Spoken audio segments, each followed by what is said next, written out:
Gerry Baker joins us this morning. Gerry, has it gotten to the point, do you think, where federalizing D.C. is the only option?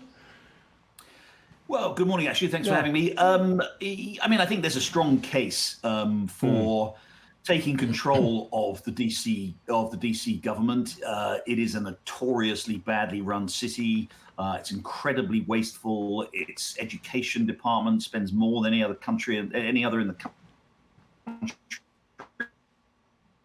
It's a model, frankly, of terrible democratic governance. So I think there is, that it's happened before, obviously, and there are strong cases for doing it.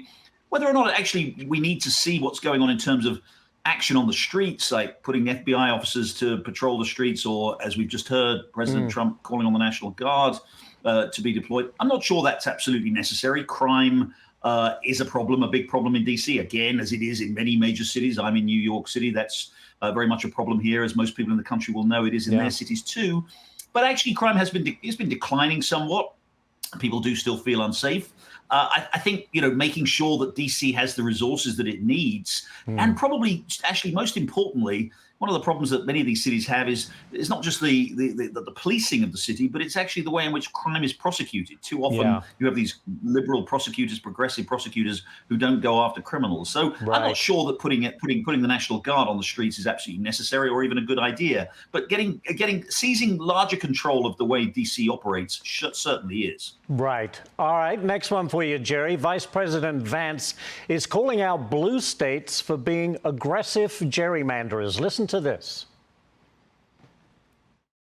But one of the things that you see in a lot of red states is blue states have really aggressively gerrymandered, such that they've actually made it harder for the majority of the state of Indiana to have their voice heard in their federal elections. California has way more House seats than it should because they have such a high population of illegal aliens. Even Democrats actually admit this, that the census in 2020 had a major statistical error. And what that meant is that you actually undercounted a few states that are Republican, like Florida and Ohio. You overcounted some blue states.